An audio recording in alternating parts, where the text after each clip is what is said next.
There being no further introductions, it is now time for oral questions. The member from Niagara West-Glanbrook. Thank you, Speaker. Question to the Minister of Health.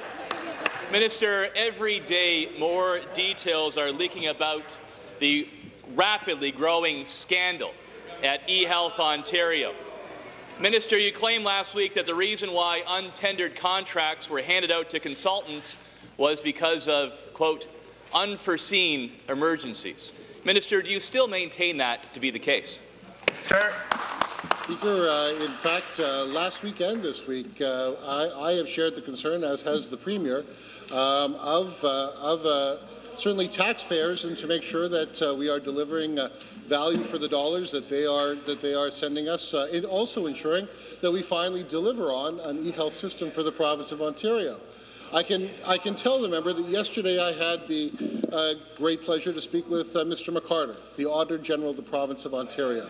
And in fact, it was, I say to the member from Renfrew, because Mr. McCarter shared with me the scope of the work that he has been doing long on behalf of taxpayers in the province of Ontario, looking into not only the legacy agency and the transition, but the work of eHealth itself. I have written to Mr. McCarter, and under Section 17 of the Act, I've asked him to table his report so that I can, on behalf of taxpayers in Ontario, turn the recommendations around into action as quickly as possible.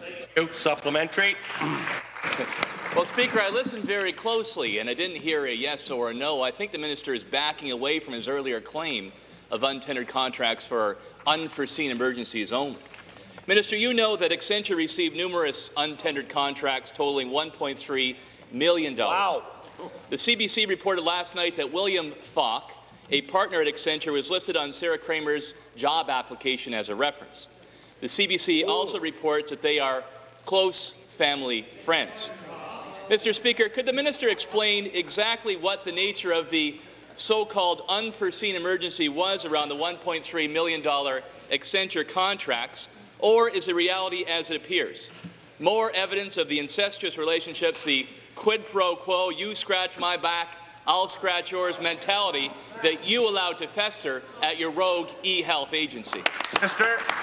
Speaker, well, first of all, I disagree with the premise of the member's question, because whenever possible, it's my expectation that contracts are tendered in an open and fair manner. eHealth Board made a decision during the transition period to get eHealth moving quickly on the goals which we had established, which are to get a diabetes registry into place, e-prescribing regime into place, and moving toward electronic health records as quickly as possible. It's important not just for eHealth, but for all of us who have the privilege of serving Ontarians, including, I would say to the member, every member of this legislature. That's why I directed the board to undertake a third-party review, and in fact, the board has engaged PricewaterhouseCoopers, along with a representative of the Ministry of Health, to oversee that review. There will be internal government auditors managing that review. As I'd mentioned, I have spoken with Mr. McCarter related to the work that he is doing and ensure that both of those... Thank you. Final supplementary. Well, Speaker, let me give you another example. Michael Guerre is the head of the Liberally Connected Courtyard Group. The contacts and close ties between Mr. Guerre and eHealth's Alan Hudson and Sarah Kramer run very deep. Speaker, Courtyard got contracts for the wait time strategy that was headed by Alan Hudson, where they worked with Kramer.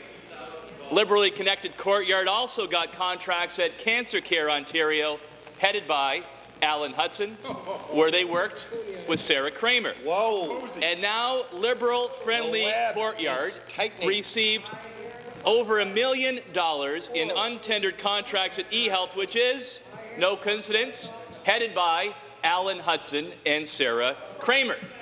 Speaker, there has been for some time a growing stench at eHealth, all happening under the minister's nose. Minister, you have no choice. We do the right thing and resign and let someone else. Thank you. Minister. Speaker, again, the premise of the member's question is just incorrect. I can tell you, Speaker, that these types of allegations reinforce the measures that we have already taken. We have an internal government auditor managing the review. I've asked the provincial auditor to speed up under Section 17 of the Act to table with us the work that he has undertaken on behalf of the province of Ontario and the people of Ontario. And I know, and I say to my friend opposite, that the auditor has done thorough work and excellent work on behalf of taxpayers, and I will, in fact, receive his advice and turn it into action as soon as it is in hand. Rather than wait until his normal report comes out to release the findings, including eHealth's procurement practices, I want to get as much good information as I can, as soon as I can get it, so that this important initiative can continue toward delivering on a very... Thank you. New question, the member from Niagara West-Glanbrook.